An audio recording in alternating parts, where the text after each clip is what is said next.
ඉතින් අපි ටිකක් වයිඩ් ඒරියා එකකට ඇවිල්ලා තියෙන්නේ. අපි හදාගත්ත භාණ්ඩේ ටෙස්ට් කරලා බලන්න.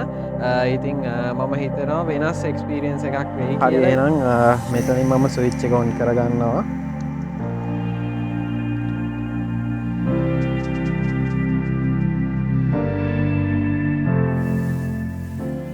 හලෝ යාළුවනේ ඉතින් සුබම සුබ අලුත් අවුරුද්දක් වේවා මගේ යාළුවා හැමෝටම.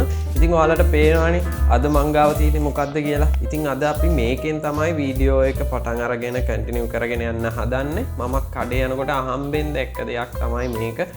වැඩි ගාණක් උනේ නැහැ. රුපියල් 425ක් උනේ. ඉතින් ඒ නිසා මට අරගෙන බලන්න ආස හිතුණා මේක ඇත්තටම වතුරේ යනවද කියන එක සහ වතුර ගිලෙනවද කියන එක. ඉතින් ඒකට තමයි මම ගත්තේ. ඊට පස්සේ මට ආපු අයිඩියා එකක් තමයි අපිට මේක RC මෝටර් බෝට්ටුවක් බවට පත් කරන්න පුළුවන්ද කියන එක. ඉතින් අද වීඩියෝ එකෙන් අපි කතා කරන්න යන්නේ ඒ ගැන. ඉතින් එහෙමනම් මම හිතනවා ඔයාලට ලොකු එක්ස්පීරියන්ස් එකක් වෙයි මේ වීඩියෝ එක.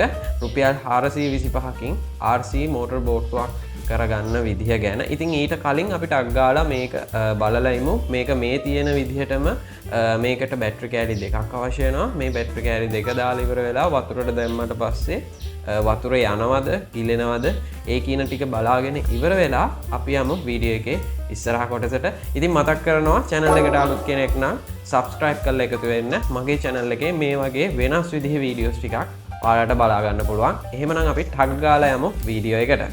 අපි දැන් බලමු මේකට බැටරි දාලා ඉවර වෙලා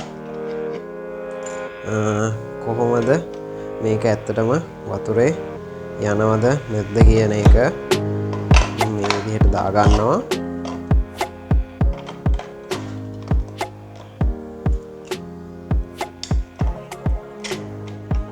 ඉතින් ගයිස් මේක මේ කොස්ට් එකට ඇත්තටම පාඩුවක් නෑ. වාසි වතුර යනවා නම් වැඩේ ගොඩ.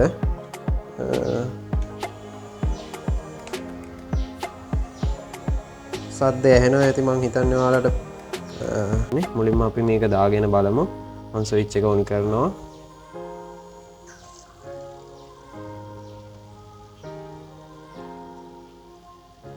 වව්. මම හිතුවේ නෑ ඇත්තටම යයි කියලා. නමුත් ගිලෙන්නෙත් නෑ, වතුර ඇතුළට යන්නෙත් නෑ. බොට්ටුව මේ විදිහට යනවා. ඉතින් බෝට්ටුව වැඩ නිසා දැන් අපි ඉක්මනට බෝට්ටුවේ කොටස් ටික ගලව ගන්න තමයි හදන්නේ. මේක තියෙන්නේ ලස්සන කරගන්න පාර්ට් එකක් විදිහට. මේක මෙතනින් ගලවන්න පුළුවන්. මම ඒක ගලවලා ඊට පස්සේ අපි මේකේ බැටරි ටික අයින් කරලා ඉවර වෙලා මෙතන ඔයාලට පේනවා ඇති. මෙතන තියෙනවා එක මේකක් ගලව ගන්න. ඒක ගලවලා ඊට පස්සේ අනිත් කොටස් ටික ගලවමු. right. අපිට දැන් මේක මේ විදිහට ගලවන්න පුළුවන්. ඔයාලට පේනවා ඇති හරියම සරල ටෙක්නික් එකක් මෙතන තිබිලා තියෙන්නේ. ඔව් මේකේ ඇත්තටම සර්කිට් එකක් යූස් වෙන්නේ නැහැ නේ. ඉතින් කෙලින්ම ඩිරෙක්ට් බැටරියෙන් පවර් එක එනවා. ඒක ස්විච් එකකින් ඔන් ඔෆ් කරගන්න පුළුවන්. මෙතන DC මෝටර් එකකට තමයි අපිට තියෙන්නේ මේකට සර්කිට් එක සම්බන්ධ කරගන්න වැඩ ටික කරගන්න. ඉතින් ඒ ගැන කතා කරනකොට ඔයාලට පේනවා ඇති මං ගාව මේ විදිහට සර්කිට් තුනක් තියෙනවා. ඉතින් මේවා ඔයාලටත් පුළුවන් අනිවාර්යෙන්ම ලේසින් හොයාගන්න. ඔයාලගේ නංගිල මල්ලිලා ඉන්නවා නම් අනිවාර්යෙන්ම රිමෝට් කන්ට්‍රෝල් කාර්ස් තියෙනවා. කැඩුනේවා යාලා ඉතින් පොඩි ඩැමේජ් එකක් වුණ ගමන් විසික් කරනවා. හැබැයි ඒකේ තියෙන ඇතුලේ තියෙන සර්කිට් එක අපිට ප්‍රයෝජනයට ගන්න පුළුවන්. එහෙම ගත්තොත් මේ වැඩේ හරිම සිම්පල් විදිහට කරගන්න පුළුවන්. එහෙම නැත්නම් අපිට සර්කිට් එක හදාගන්න වෙනවා. ඉතින් එහෙම වුණොත් ටිකක් සංකීර්ණයි වැඩේ. ඊට වඩා හරිම ලේසි සර්කිට් එක හොයාගන්න පුළුවන් වෙනවා නම් ඉතින් මම හිතනවා අද මේ වැඩේට හොඳ මෙන්න මේ සර්කිට් එක කියලා. මොකද මේ බෝට්ටුවේ ඇතුලේ තියෙන ඉඩ ප්‍රමාණයත් එක්ක සහ අනික අපි බෝට්ටුව බැටරියට දැම්මට පස්සේ බර ප්‍රමාණය ගොඩක් අඩු කරගන්න ඕනේ. තියෙන ප්‍රමාණයට වඩා බර වැඩි වුණොත් ගිලෙන්න බලන නිසා ඉතින් ඒ ගැන සැලකිලිමත් වෙන්න ඕනේ. ඉතින් මම ඒ ගැන අපි වීඩියෝ එකේදී හදන ගමන් කතා කරමු. ඉතින් එහෙමනම් මේ සර්කිට් එක අපි සම්බන්ධ කරගන්න හැටි දැන් බලමු. සහ ඒ සර්කිට් එකට එන රිමෝට් එක තමයි මේ තියෙන්නේ. ඉතින් එහෙමනම් මේ ටික සම්බන්ධ කරගමු. ඉතින් මම හිතුවා මේකට මේ සර්කිට් එකට 9V බැට්‍රියක් පව එක විදිහට දෙන්න. මොකද මේ බැට්‍රි දෙක මදිවේවි මේ සර්කිට් එකට ක්‍රියාත්මක වෙන්න සහ මොකද දැන් අපි මේක RC කරන නිසා. ඉතින් එහෙම වුණොත් ඒක සම්බන්ධ කරගන්නේ කොහොමද කියලා අපි වීඩියෝ එකෙන්ම කතා කරමු. එහෙමනම් අපි ඉක්මනට මේක ෆික්ස් කරගන්න හැටි දැන් බලමු.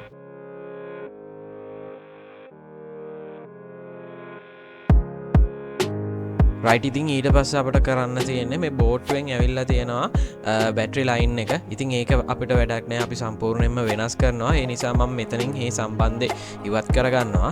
ඊට පස්සේ අපි බලන්න ඕනේ අපි මෙතෙන්ට දාන්න යන්නේ 9V බැටරියක් නිසා ඒක ෆික්ස් කරගන්න, ඒක ප්ලේස් කරගන්න ඕනේ. ඉතින් ඒකට මම මේ වෙලාවේ ග්ලූ ගන් එක භාවිතා කරලා ඉවර වෙලා ෆික්ස් කර ගැනීම කරනවා. ඉතින් 9V බැටරියෙන් පවර් එක ගන්නකොට මම මේ විදිහට ඔයාලට වීඩියෝ එකේ පේනවා ඇති කනෙක්ටර් එකක් භාවිතා කරනවා. ඔයාලට දැන් ෆෝකස් වෙලා පේනවා ඇති. මේ ස්විච් එක අයින් කරලා ඉවර වෙලා අපි මේකටම දෙමු. ඊට කලින් මේ කොටස කපා ගන්න වෙනවා. ඉතින් මම බවුත් එකෙන් ෂේප් එකට මේ ටික ඉවත් කරගන්නම්. මොකද මේ බැටරියත් එක්ක සර්කිට් එක ආවට පස්සේ සර්කිට් එකත් පැත්තෙන් වගේ තමයි ෆික්ස් කරගන්න වෙන්නේ. මේ පැත්තෙන් වගේ බලමු ඒක එන විදිහට. බැටරිය තියෙන නිසා මේ කොටස තිබුණාම බැහැ කරගන්න.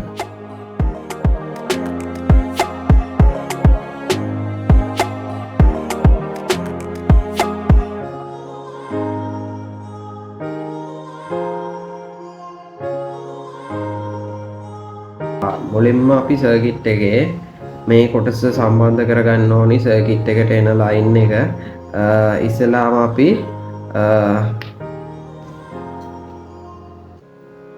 මෙතන ස්විච් එකෙන් මේක පවර් එක එන ලයින් එක නිසා මම රතු ලයින් එක මේකට මෙහෙම සම්බන්ධ කරගන්නවා. ඊට පස්සේ මේක ඔයාලට පාස් කරනවා නම් පාස් කරන්න පුළුවන්. දැනට මම මේක මෙහෙම සම්බන්ධ කරලා ටේප් එකකින් ටේප් එකක් ගහ ගන්නවා.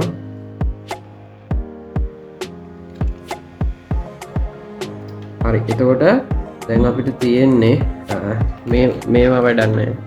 මේ ටික අපි අයින් කරගමු.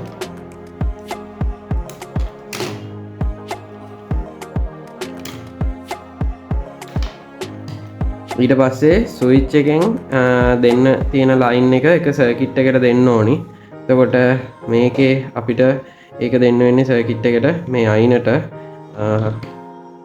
ඉතින් ඒ නිසා අපි ඒක සම්බන්ධ කරගමු. ස්විච් එක ඉවත් වෙනවා. මේ කොටසට මෙතන මේ කොටස සම්බන්ධ කරගන්න ඕනි. ඊට පස්සේ මේ ග්‍රීන් කලර් වයර් එකයි වයිට් කලර් එක මේ පැත්තට එනවා. මෙහෙම. ඉතින් ඒ දෙක සම්බන්ධ කරගන්නත් ඕනේ වෙනවා.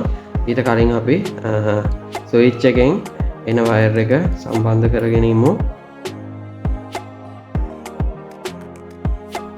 හරි, ඉතින් ඒකත් සම්බන්ධ කරගත්තට පස්සේ දැන් තියෙන්නේ සර්කිට් එකෙන් කළු පාට වයර් එක ඇවිල්ලා තියෙනවා. අපි ඒක සම්බන්ධ කරගන්න ඕනේ බැටරියේ අනිත් අග්‍රේට. ඔයාලට දැන් පේනවා ඇති ස්විච් එක දැම්මට පස්සේ සර්කිට් එකට කරන්ට් එක ඇවිල්ලා ලයිට් එකක් පත්තු වෙනවා. ඊට පස්සේ මම මේ ටික ඔයාලට පාස් කරන්නත් පුළුවන්. මම නම් මේ විදිහට වයර් සම්බන්ධ කරලා ටේප් එකකින් සම්බන්ධ කරගන්නවා. ඒක ලේසි වෙලාව යන්නේ ඉතුරු කරගන්නත් ඕනේ නිසා. ඊට පස්සේ අපිට තියෙන්නේ මෝටර් එකට ලයින් එක දෙන්න. සර්කිට් එකෙන් ඇවිල්ලා තියෙනවා කොළ පාට සහ සුදු පාට වයර් දෙකක්.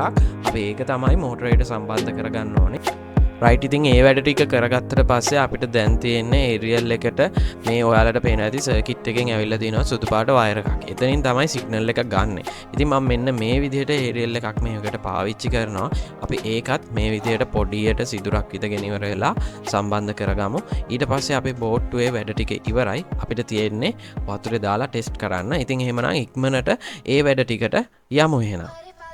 හරි ගයිස්, ඉතින් අපි ටිකක් වයිඩ් ඒරියා එකකට ඇවිල්ලා තියෙන්නේ. අපි හදාගත්ත බාණ්ඩේ ටෙස්ට් කරලා බලන්න. ඉතින් මම හිතනවා වෙනස් එක්ස්පීරියන්ස් එකක් වෙයි කියලා. ඉතින් එහෙමනම් අපි බලමු මේ නෝමල් බෝට්ටුව RC බෝට්ටුවක් කරාට පස්සේ කොහොමද කියලා. ඉතින් එහෙමනම් අපි යමු වීඩියෝ එකට. හරි එහෙනම් මෙතනින් මම ස්විච් එක ඔන් කරගන්නවා. ඔයාලට සද්ද ඇහෙනවා ඇති. එහෙමනම් අපි දාලා බලමු කොහොමද කියලා. With you I don't ever feel calm. I can feel the sweat inside my palms. Play with me like cats and a string. You don't understand the pain it brings. You don't ever wanna give me wings. මම හිතුවේ නෑ ඇත්තටම toy boat එකකින් මෙච්චර දෙයක් කරන්න පුළුවන් වෙයි කියලා. Got me coming back for more even when I've been screwed. Dolls full of pins, pierce my heart straight through. I got issues in my head. I like you in my bed, but you keep me on red. Oh, everything is like a test. I better not text or I'll come off desperate. ඉතින් මොකද හිතන්නේ අද video එක මම හිතනවා වෙනස් විදිහේ experience එකක් වුණා කියලා. ඉතින් මේ විදිහට වෙනස් විදිහේ වීඩියෝස් බලන්න කැමති නම් හදන්න කැමති නම් අනිවාර්යෙන් channel එක subscribe කරන්න අමතක කරන්න එපා. ඉතින් තවත් අලුත් වීඩියෝ එකකින් හමු වෙනකන් අදට මම මේ වීඩියෝ එකෙන් සමුගන්නවා. ඔයාලට සුබ දවසක්. ක්‍රියේටිව් වීඩියෝස් බලන්න කැමති කෙනෙක්ද? අලුත් experiment, how to make videos, craft ideas මේ වගේ වීඩියෝස් බලන්න හදන්න කැමති කෙනෙක්ද? එකතු වෙන්න නිර්මාණශීලීත්වය සොයාගෙන යන්න. Creative Opposite YouTube channel එක දැන්ම subscribe කරන්න.